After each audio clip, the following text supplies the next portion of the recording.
उत्तर प्रदेश के एक छोटे से गांव रामपुरा में देव प्रसाद नाम का एक बड़ा व्यापारी रहता था। उसके पास खेत, बाग बगीचे, धन दौलत की कोई कमी नहीं थी, लेकिन एक कमी उसे हमेशा परेशान करती थी। उसकी शादी को कई वर्ष हो चुके थे, फिर भी उसकी कोई संतान नहीं थी। देव प्रसाद और उसकी पत्नी कावेरी हर दिन पूजा करते और भगवान से संतान की प्रार्थना करते। एक दिन उनकी प्रार्थना सुन ली गई। कावेरी गर्भवती हुई और पूरे घर में खुशियां छा गईं। कावेरी, बहुत सालों से ये घर सूना लग रहा था। आज मुझे ऐसा लग रहा है जैसे भगवान ने हमारी वर्षों की प्रार्थना सुन ली हो। मैंने कभी नहीं सोचा था कि ये दिन इतनी जल्दी आएगा। हाँ, ये सचमुच भगवान का आशीर्वाद है।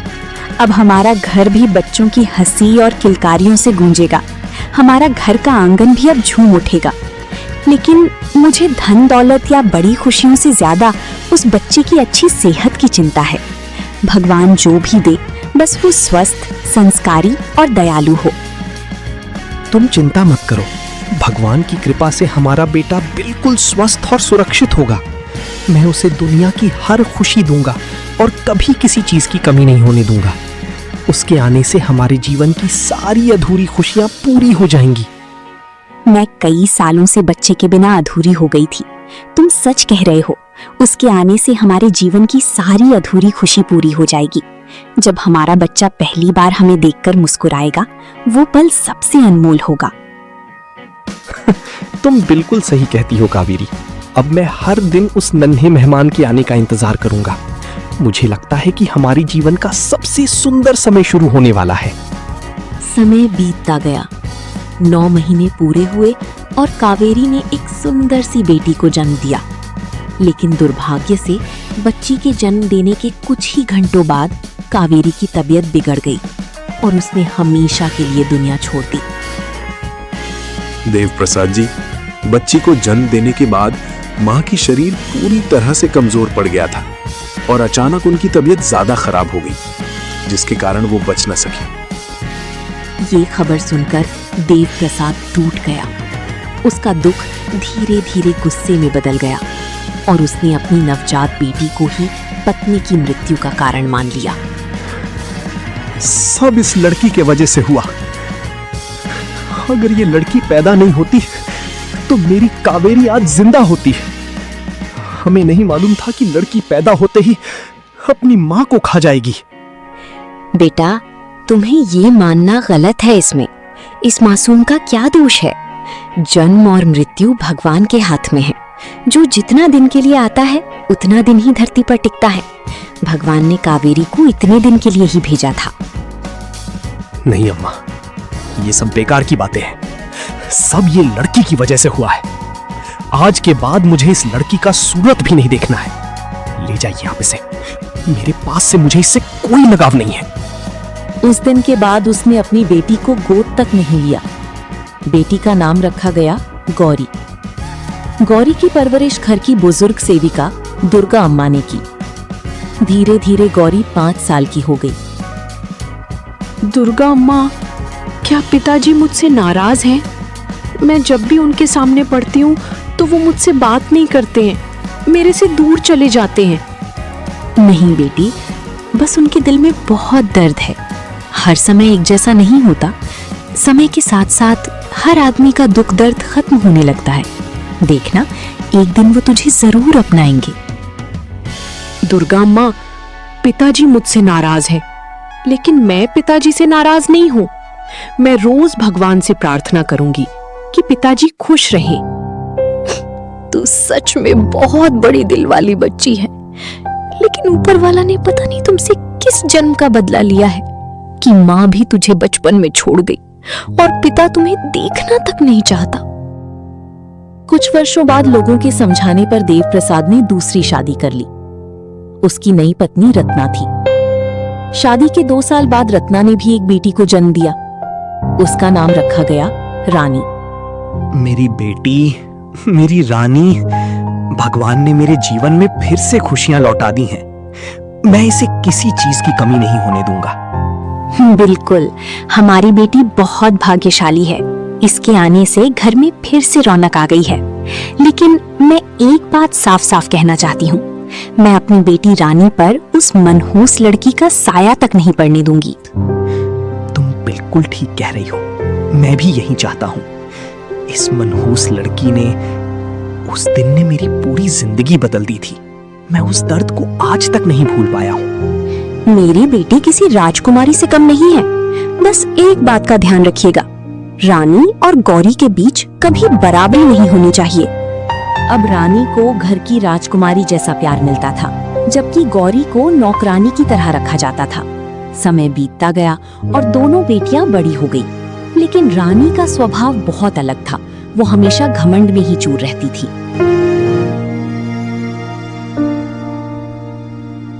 बेटी, तुम घर की लाडली हो, लेकिन कभी किसी का अपमान मत करना।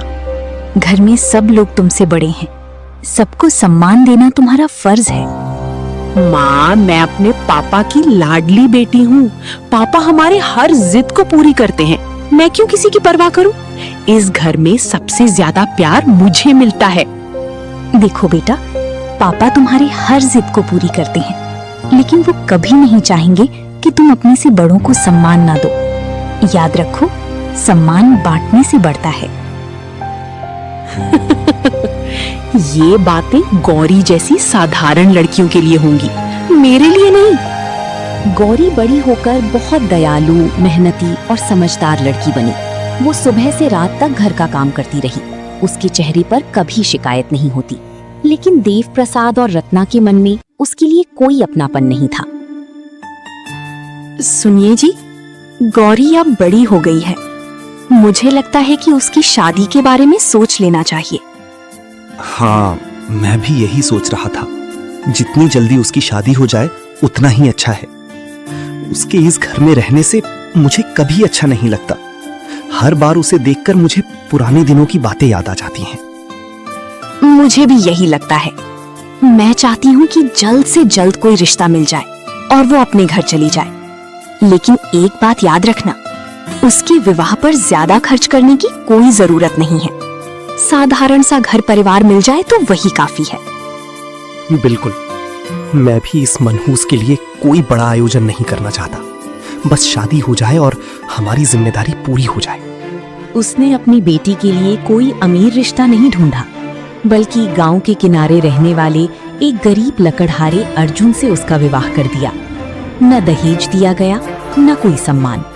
दादी अम्मा, आप हमेशा कहती थी कि एक दिन सब कुछ बदल जाएगा, लेकिन देखिए, मेरी दुनिया तो पिताजी ने ही उजाड़ दी।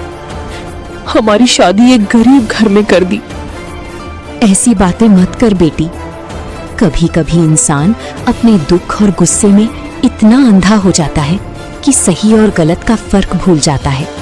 तेरे पिताजी ने भी यही गलती की है। मैं जानती थी कि पिताजी मुझसे प्यार नहीं करते, लेकिन मुझे कभी उम्मीद नहीं थी कि उनकी नफरत इतनी बढ़ जाएगी कि मेरी शादी भी बिना मेरी खुशी की परवाह किए एक गरीब घर में कर देंगे। बस हिम्मत मत हारना बेटी। जीवन की कहानी अभी खत्म नहीं हुई है। कभी कभी सबसे अंधेरी रात के बाद ही सबसे सुंदर सुबह आती है। दुर्गा अम्मा की बातों ने गौरी के टूटे हुए मन को कुछ सुकून दिया। गौरी अपने ससुराल आ गई। अर्जुन और उसका परिवार वाले दिल के बहुत अच्छे लोग थे। गौरी, हमारे पास धन दौलत ज्यादा नहीं है। हम लोग गरीब हैं, लेकिन इस घर में हर रिश्ते की इज्जत की जाती है। मैं वादा करता हूँ कि तुम्हें कभी अकेला महसूस नहीं होने दूंगा। मुझे जीवन में कभी ज्यादा सुख सुविधाएं नहीं मिली, लेकिन आपके शब्दों में जो अपनापन है वही मेरे लिए सबसे बड़ी खुशी है। मैं भी इस परिवार को अपना सब कुछ मानकर निभाऊंगी। तुम्हारी बातें सुनकर मन को बहुत शांति मिल रही है। लगता है भगवान ने मुझे जीवन की सबसे अनमोल साथी दी है। हम मिलकर हर कठिनाई का सामना करेंगे। सुख हो या दुख, मैं हर कदम पर आपका साथ दूंगी। मेहनत और ईमानदारी से हम अपना भविष्य बेहतर बनाएंगे। मुझे विश्वास है कि भगवान हमारी मेहनत जरूर सफल करेंगे। गौरी अपने नए घर में पूरी लगन से रहने लगी। वो अपने सास ससुर की सेवा करती और अर्जुन का हर काम में साथ देती। एक दिन उसने देखा कि अर्जुन जंगल से लकड़ियां लाकर बहुत कम कमाई करता है। अर्जुन जी, मैं कई दिनों से एक बात सोच रही हूँ। आप दिन रात मेहनत करते हैं, मेहनत करने में कोई कमी नहीं है करते, लेकिन कभी कभी मेहनत के साथ सही सोच और नया रास्ता भी जरूरी होता है।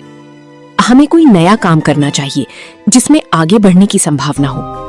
अगर हम इसी तरह चलते रहे तो शायद जिंदगी भर संघर्ष ही करते रहेंगे। तुम ठीक कहती हो गौरी, लेकिन मैं और क्या कर सकता हूँ? नया काम शुरू करने के लिए पैसे चाहिए। हमारे पास बचत के नाम पर कुछ भी नहीं है। जंगल से लकड़ियां काट कर लाता हूँ और बाजार में बेचता हूँ। अगर तुमने किसी खास काम के बारे में सोचा है तो बताओ, शायद कोई अच्छा उपाय निकल आए।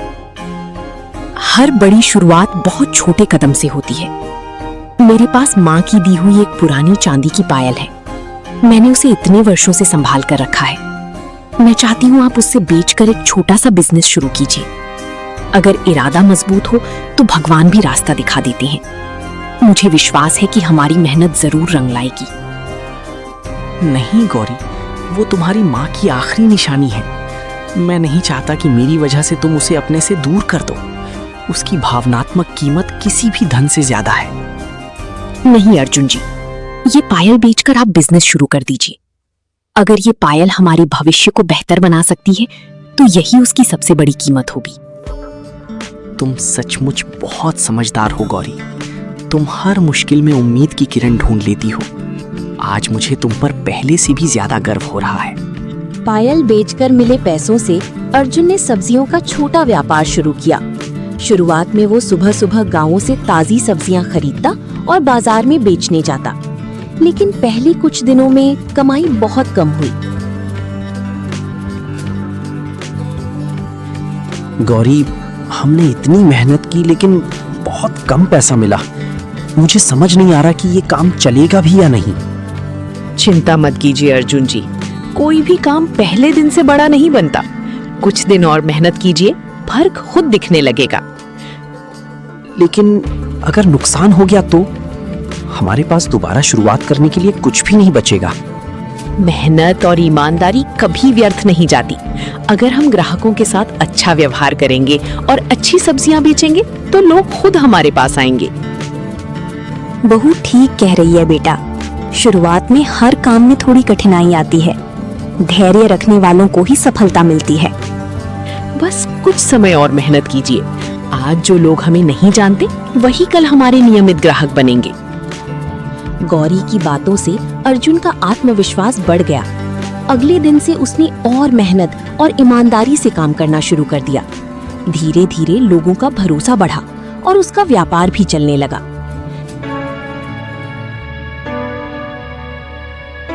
एक दिन बाजार से लौटते समय अर्जुन को सड़क किनारे एक घायल बुजुर्ग यात्री मिला। अर्जुन ने उसे अपने साथ घर लाया और गांव के एक डॉक्टर को बुलाकर उसका इलाज करवाया। घबराने की कोई जरूरत नहीं है। मैंने इन्हें दवा दे दी है। ये कमजोरी और चक्कर आने की वजह से बेहोश हुए थे। कुछ समय बाद इन्हें होश आ जाएगा। आप बस टाइम पर दवा देते रहना। डॉक्टर साहब, आपकी बात सुनकर मुझे बहुत सुकून मिला। मैं इनका पूरा ध्यान रखूंगा और समय पर दवा भी दूंगा। कुछ देर में उस बुजुर्ग आदमी का होश आ गया। वो तुरंत उठकर बैठा। पहले तो उसे कुछ याद नहीं आ रहा था। फिर गौरी ने उन्हें भोजन कराया। कुछ देर बाद जब बुजुर्ग पूरी तरह स्वस्थ हुए तो उन्होंने कहा, मैं यहाँ कैसे पहुंचा? मुझे तो बस इतना याद है कि मैं सड़क पर गिर गया था। बाबा, मैं बाजार से लौट रहा था। आपको घायल अवस्था में सड़क किनारे पड़ा देखा, इसलिए आपको घर ले आया और डॉक्टर से इलाज करवाया। बेटा, आजकल लोग अपने काम से मतलब रखते हैं, लेकिन तुमने एक अनजान व्यक्ति की इतनी सेवा की। बाबा, इंसानियत से बढ़कर कोई धर्म नहीं होता। अगर हम एक दूसरे की मदद नहीं करेंगे तो फिर कौन करेगा? बेटा, तुम्हारे जैसे नेक इंसान बहुत कम मिलते हैं। मैं पड़ोस के नगर का एक व्यापारी हूं। तुमने मेरी इतनी सेवा की। मेरे पास एक बड़ा गोदाम कई वर्षों से खाली पड़ा है। अगर तुम चाहो तो उस गोदाम में अपना व्यापार शुरू कर सकते हो। मैं तुम्हें वो जगह उपयोग करने के लिए दे दूंगा। बाबा, ये तो हमारे लिए बहुत बड़ा अवसर होगा। मैं जरूर उस गोदाम में अपना व्यापार शुरू करूंगा। और बाबा, आपका आशीर्वाद रहा तो मैं जरूर आगे बढ़ूंगा। ये तुम्हारी भलाई और मेहनत का फल है। मुझे विश्वास है कि तुम एक दिन बहुत बड़े व्यापारी बनोगे। बुजुर्ग की बात सुनकर अर्जुन और गौरी की खुशी का ठिकाना नहीं रहा। उन्हें लगा जैसे भगवान ने उनकी मेहनत और अच्छे कर्मों का फल भेज दिया हो। अर्जुन ने उसी गोदाम में सब्जी का व्यापार शुरू कर दिया। गांव के सभी छोटे दुकानदार उसके पास से सब्जी ले जाते और बाजार में जाकर बेच देते। धीरे धीरे अर्जुन बड़ा व्यापारी बन गया। हमारे घर में जब से गौरी बहू आई है तब से खुशियां ही खुशियां आने लगी हैं। सच कहूं तो हमारी बहू हमारे घर की लक्ष्मी बनकर आई है। माँ, आप बिल्कुल सही कह रही हैं। जब से गौरी हमारी जिंदगी में आई है, हमारी सोच, हमारा काम और हमारा भाग्य सब बदल गया है। अगर उसने मेरा हौसला ना बढ़ाया होता तो शायद मैं आज भी जंगल से लकड़ियां ही काट रहा होता। आप लोग मेरी जरूरत से ज्यादा तारीफ कर रहे हैं। मैंने तो केवल एक छोटा सा सुझाव दिया था और आपको आगे बढ़ने का रास्ता दिखाया था। असल सफलता आपकी मेहनत, ईमानदारी और भगवान के आशीर्वाद का परिणाम है। नहीं बहू, केवल रास्ता दिखाना भी बहुत बड़ी बात होती है। कई लोगों के पास मेहनत करने की ताकत होती है, लेकिन सही दिशा नहीं होती। तुमने इस घर को केवल संभाला ही नहीं, बल्कि हम सबको नई उम्मीद भी दी है। गौरी, तुम्हारी सबसे बड़ी खूबी ये है कि तुम हर मुश्किल में भी उम्मीद ढूंढ लेती हो। जब मैं हार मानने की सोचता था, तब तुमने मुझे आगे बढ़ने का साहस दिया। आज जो कुछ भी हमारे पास है, उसमें तुम्हारा योगदान बहुत बड़ा है। जी, लेकिन इस सफलता में आपका और माँ जी का भी बराबर का योगदान है। आपने दिन रात मेहनत की और माँ जी ने हर मुश्किल समय में हमारा साथ दिया। हम सब ने मिलकर संघर्ष किया है, तभी आज भगवान ने हमें ये सुख और सम्मान दिया है। तीनों की आंखों में खुशी और संतोष साफ दिखाई दे रहा था। उनके घर में अब केवल धन ही नहीं, बल्कि प्रेम, सम्मान और अपनापन भी भर चुका था। उधर देव प्रसाद का व्यापार लगातार घाटे में जा रहा था। गलत फैसलों और अहंकार ने उसकी संपत्ति लगभग खत्म कर दी। रानी की शादी एक अमीर घर में हुई थी, लेकिन वो अपने घमंड की वजह से वहां भी सबका दिल नहीं जीत पाई और अपने पिता के घर रहने लगी। रत्ना, अब समझ नहीं आता कि आगे क्या होगा। मेरा सारा व्यापार खत्म हो गया। वर्षों की कमाई देखते देखते मिट्टी में मिल गई। पता नहीं भगवान मुझे किस जन्म की सजा दे रहे हैं। मैं भी यही सोचती रहती हूँ। जिस घर में कभी खुशियों और संपन्नता की कमी नहीं थी, आज वहां हर तरफ चिंता ही चिंता दिखाई देती है। समझ नहीं आता कि आखिर ऐसा क्या हो गया। और रानी को ही देख लो, उसकी शादी इतने बड़े और अमीर घर में हुई थी।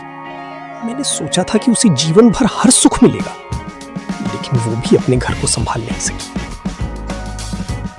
सच कह रहे हैं आप।